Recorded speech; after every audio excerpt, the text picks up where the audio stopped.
Ela nasceu na Ucrânia, numa época que a região vivia sobre grande turbulência política.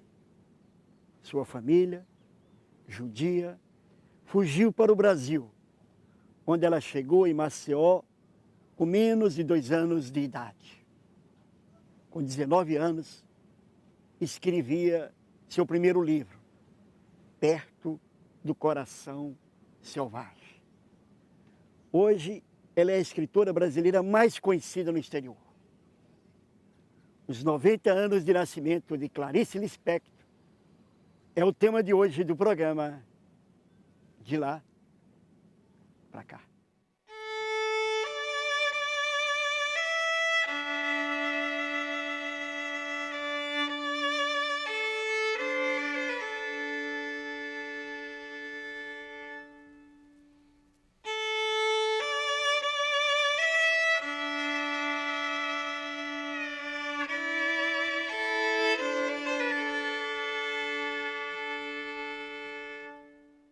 Clarice Lispector nasceu na Ucrânia, morou em Washington, morou em Berna, morou em Nápoles. Mas 2 cidades são definitivas na obra de Clarice, o Rio de Janeiro e Recife. O Rio de Janeiro aparece sempre, é o Leme, é o Olaria, é o Jardim Botânico. E do Recife, onde ela morou durante a infância, ela diz, ele está vivo dentro de mim. Por isso ela vinha sempre aqui na Feira de São Cristóvão, comer tapioca, ouvir as músicas, e daqui saiu a ideia do seu último romance, A Hora da Estrela, e de sua derradeira personagem, a triste, a desconsolada imigrante nordestina Macabeia. Por que você não fala de você? Eu? Por que esse espanto? Gente fala de gente. Ah, mas eu não acho que sou muita gente. Se você não é gente, o que é que você é, então? É que eu ainda não tô acostumada. O quê? Você acostumou com o quê? É que eu não sei explicar. Será que eu sou eu? Beth Goulart é Beth Goulart, uma atriz querida que pesquisou, escreveu, dirigiu, produziu e interpretou o monólogo Simplesmente Eu, Clarice Lispector. Tudo bem? Olha aqui, fala o que levou você a essa paixão por Clarice, enfim, fala dessa relação de amor sua com Clarice.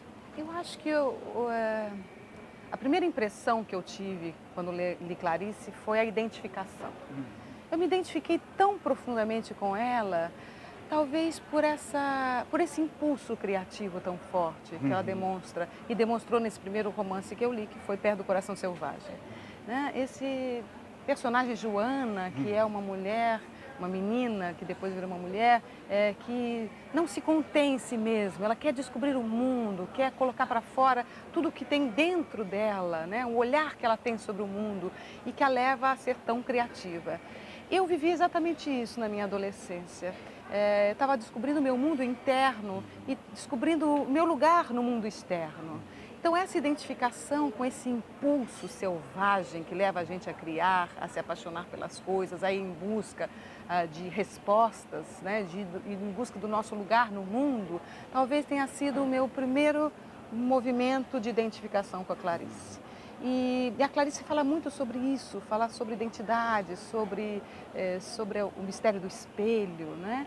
Então, todos esses caminhos que a Clarice me apresentou foram caminhos tão sedutores que eu fui totalmente capturada pela literatura da Clarice e fui cada vez mais descobrindo uma infinidade de possibilidades dentro dessa literatura.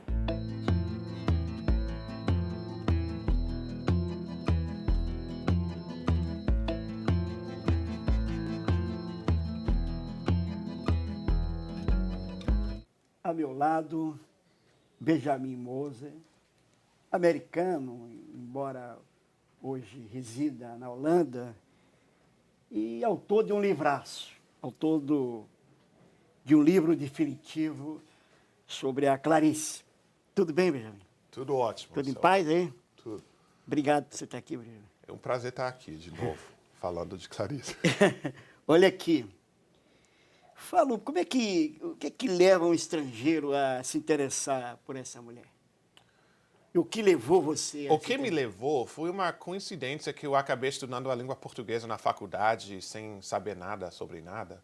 E foi a coisa que, logo no início, me pegou quando eu peguei a Hora da Estrela para ler, quando eu tinha 19 anos.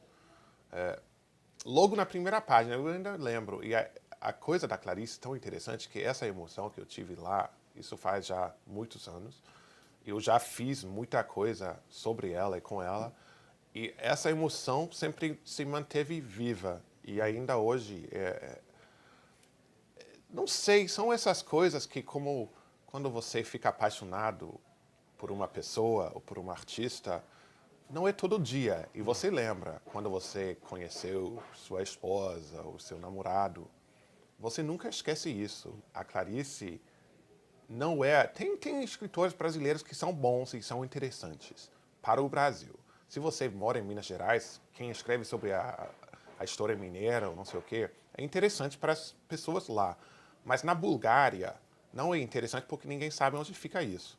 Então, com ela, como ela fala das emoções e do mundo humano e animal, que também é muito interessante, isso, você pode levar isso para o Japão e as pessoas, tirando essas coisas de passaporte que são artificiais, todo mundo é mais ou menos o mesmo em todo o país. E ela fala esse nível universal, que pouca gente alcança, eu acho, poucos artistas.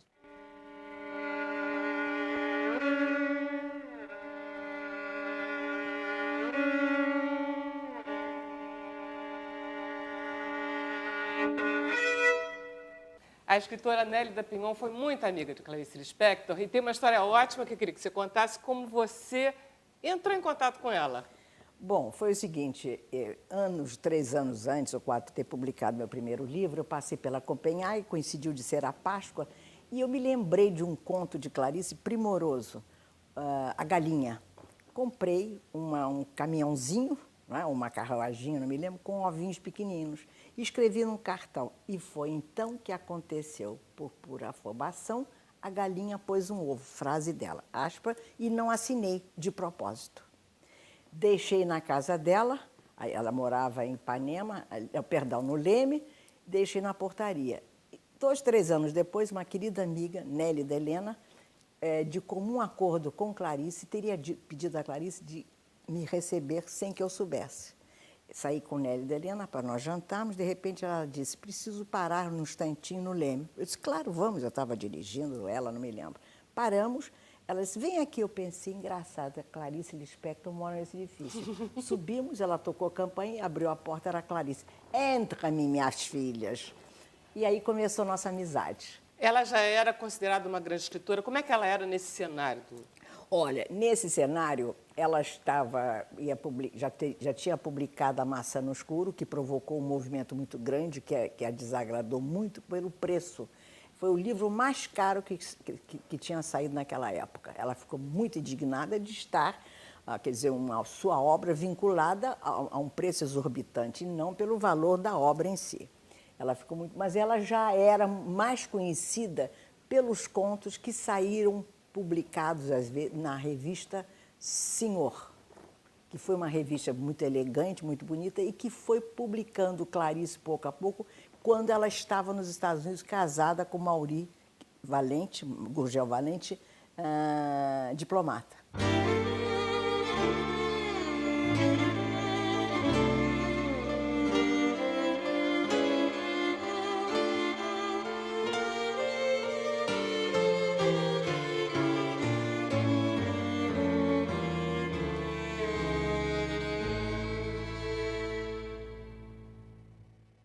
Andando um pouco mais ao longe de uma sebe, atravessou os portões do Jardim Botânico. A vastidão parecia acalmá-la. O silêncio regulava sua respiração. Ela adormecia dentro de si. Muito bom. É a cara da Clarice, né? É a cara da Clarice. Tereza Monteiro é professora de literatura, ela escreveu uma biografia da Clarice e outros trabalhos sobre Clarice Lispector. O que a Clarice tem de diferente dos outros autores, para todo mundo se apaixonar? Eu acho a Clarice muito visceral. Ela vai direto, ela vai fundo nas coisas, entendeu? Assim, ela não tem disfarces. Porque ela é como se ela fosse uma espécie assim, de porta-voz de nós, leitores. Eu vejo dessa maneira, entende assim? Ela é uma espécie de porta-voz. Então, ela vai falando dessas coisas e ela vai falando naturalmente, assim, naturalmente. Isso está no nosso cotidiano, entendeu? Coisas como, por exemplo, ela estar no Jardim Botânico, para ela estar nessa natureza aqui, dentro desse lugar, e simplesmente ficar aqui, se deixar ficar nesse lugar. Não tinha preocupação com hora, com tempo, com compras, com dinheiro. Quando você se permite, como ela diz, o ato gratuito, o que foi o ato gratuito que ela escreveu na crônica? Ela estava em casa, cansada de morar no apartamento, cansada de ter a rotina que ela tinha. Aí, sabe o que ela fez? Ela se arrumou, pegou um táxi e veio para o Jardim Botânico. E chegou aqui no Jardim Botânico e ficou simplesmente sendo, como ela falou.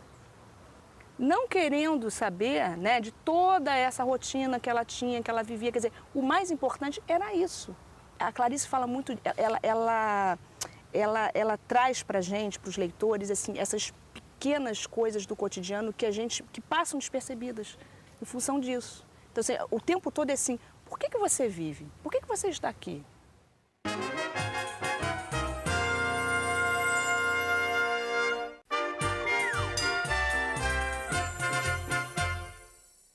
Anselmo, onde é que nós estamos? Nós estamos no cemitério, né? No cemitério comunal israelita do Rio de Janeiro, e aqui perto está enterrada a Clarice Lispector, que aliás o nome de batismo dela não é Clarice, em hebraico é Raya, que significa Clara, Clarice, né? E a família dela, ela chegou em Maceió em março de 1922. Toda a família abrasileirou seus nomes e na época era realmente de bom tom que se abrasileirasse os nomes. É engraçado que ela fala muito pouco, né, desse passado na Ucrânia, da infância, que foi muito difícil. Mas da morte ela falou, não é isso? Falou. Lê aí pra gente, vai. É lindo o que ela diz. Será que estou com medo de dar o passo de morrer agora mesmo? Cuidar para não morrer. No entanto, eu já estou no futuro. Esse meu futuro que será para vós o passado de um morto. Quando acabardes este livro, chorai por mim um aleluia. Que Deus vos abençoe então, e este livro acaba bem.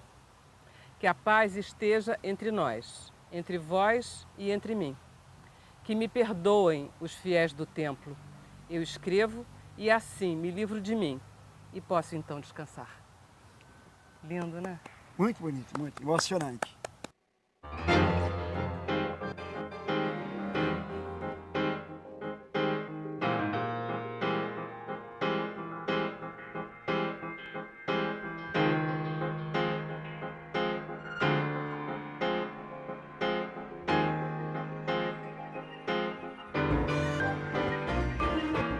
Roberto, como foi essa coisa de misturar no espetáculo o lado biográfico e a obra em si? Como é que foi essa mistura aí?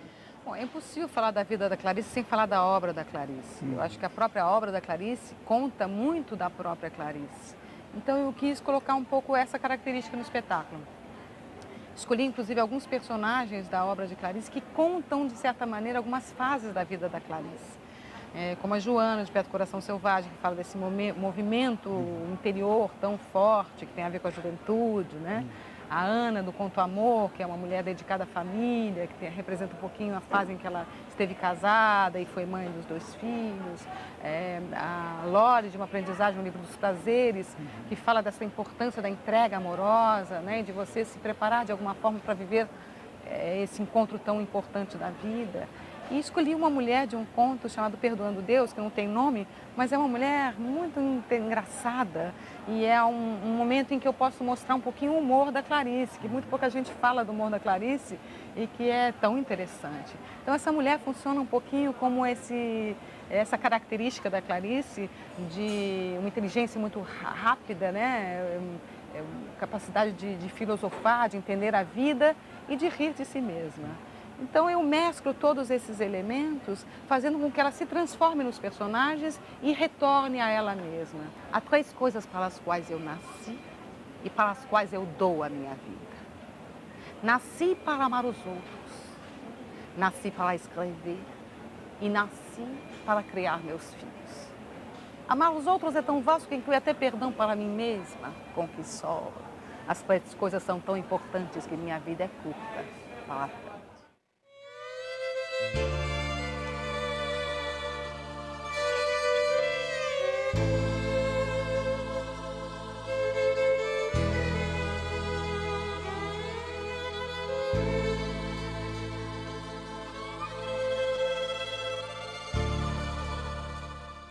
A Clarice teve uma vida convencional, tipo casou, filhos, essa coisa. O que ela achava disso tudo?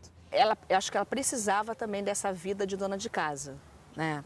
Porque tinha um lado da escritora, da artista, do sonho, e tinha um lado do cotidiano, do dia a dia. Ela quis ser mãe, ela sempre diz isso, ela quis ser mãe, os filhos dela foram planejados, né? E ela teve sim essa vida enquanto dona de casa. Ela casou com quem? Casou com Mauri Gurgel Valente, um diplomata. E ficou casada com ele durante 16 anos. Só que, em função dela estar vivendo fora do Brasil, quer dizer, longe das irmãs, dos amigos, isso se tornou muito difícil para ela, entende? E viver também num ambiente diplomático, que era bastante diferente do temperamento dela.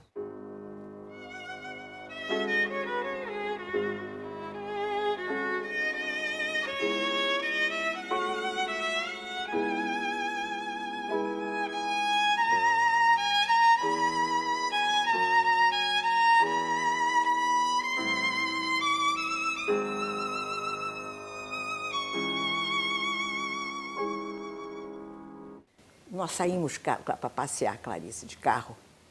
Aí eu começava a contar casos, eu era uma papagaia. E aí uma coisa que ela fazia muito, que era sinal de vida para Clarice. Ela dizia, estou com fome. Comer para Clarice era a salvação. Não era tanto, penso eu, pelo paladar, discutir gostos, refinamentos. Era como se a comida lhe trouxesse uma pequena alegria. A partir desse abastecimento, ela poderia pleitear a vida. Então, nós íamos para um restaurantezinho, coisas simples nossas, aí conversávamos. E ela, como se ela esperasse uma metamorfose, uma transformação. A vida ia lhe chegar e seria uma bênção. Mas, chegando à sobremesa, nada ocorrera até. Então, quando nós saímos, ela já estava vendo que a vida não lhe fora generosa. Entrávamos no carro e eu a deixava em casa.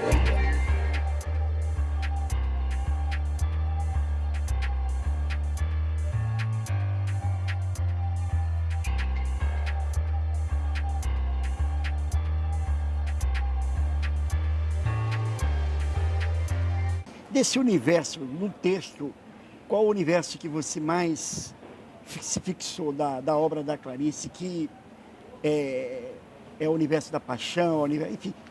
Eu escolhi o sentimento do amor. Uhum. Na verdade, é um sentimento mútuo, porque assim, eu nutro um amor muito profundo pela Clarice, pela literatura dela, mas eu acho que ela é uma das autoras que melhor fala sobre esse sentimento. Porque ela fala sobre o amor em toda a sua dimensão, em várias manifestações possíveis. Então é o amor a si mesmo, amor à natureza, amor ao próximo, amor aos filhos, amor a Deus, amor à literatura, amor à palavra, à criação. Então essa possibilidade enorme de gamas possíveis deste sentimento, que é o amor, foi o elemento mais forte que me ligou à literatura e que me levou a realizar o espetáculo.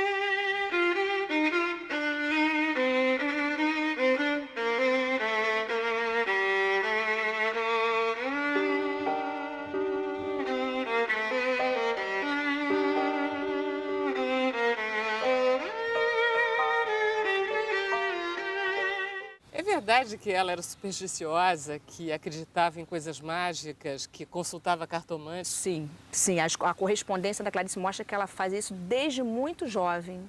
Gostava de saber do futuro, mas, detalhe, saber do futuro, mas saber das coisas boas. Ela dizia para a cartomante, se fosse para anunciar alguma coisa que não fosse positiva, ela não queria saber. Ela tinha essa, ela era uma pessoa que ela estava assim atenta aos sinais, sabe? Assim, ela estava andando, ela via uma folha, às vezes ela cismava com essa folha, ela pegava essa folha e guardava. Ela tem uma crônica que ela fala do milagre das folhas. Ela estava, assim, qualquer coisa para ela era um sinal de que ela tinha que estar atenta, sabe, na vida, nas coisas que ela fazia. Realmente ela tinha a superstição também com números. Ela era muito ligada nisso, sim. E tudo ela escrevia? Ela escreveu muito, Tereza? Muito, nossa. Ela dizia que quando eu não escrevo, eu estou morta. Uma vez ela disse isso. Ela estava em permanente... Eu acho assim que ela era uma pessoa que ela nasceu para isso, assim, ela em estado de criação permanente. Ela se permitia, né? Isso que é fascinante, ela se permitia estar naquele estado e deixava a coisa fluir.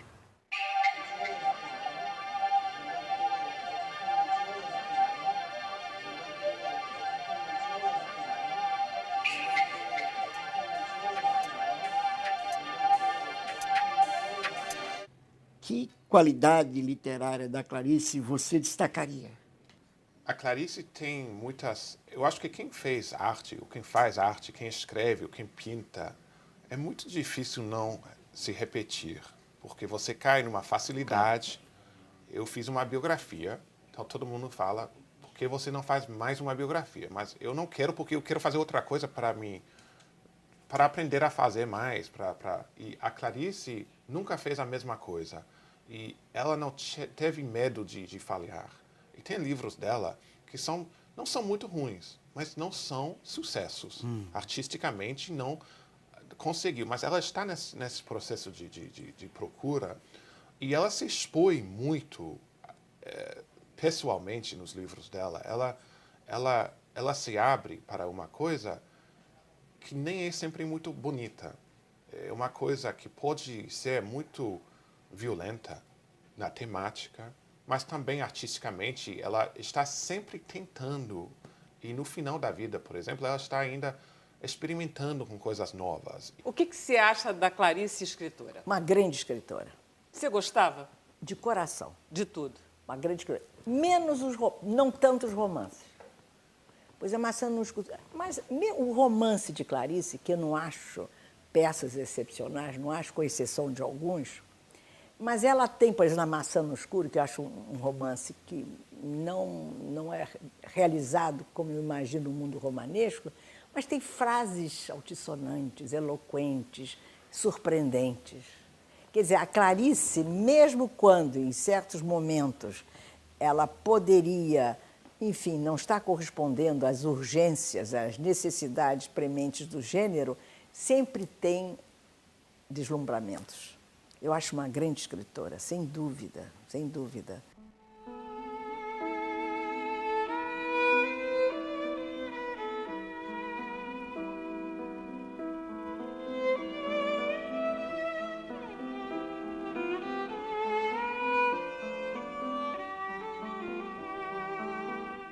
O que ela manteve sempre era uma fidelidade ao indivíduo, à pessoa humana e à sua própria existência como artista. Não sei se conhece aquela entrevista famosa da TV Cultura. Ela fala, ela já está quase morrendo, poucos meses da morte, e ela olha no final para a câmera, ela fala: que eu saiba, eu nunca fiz concessões.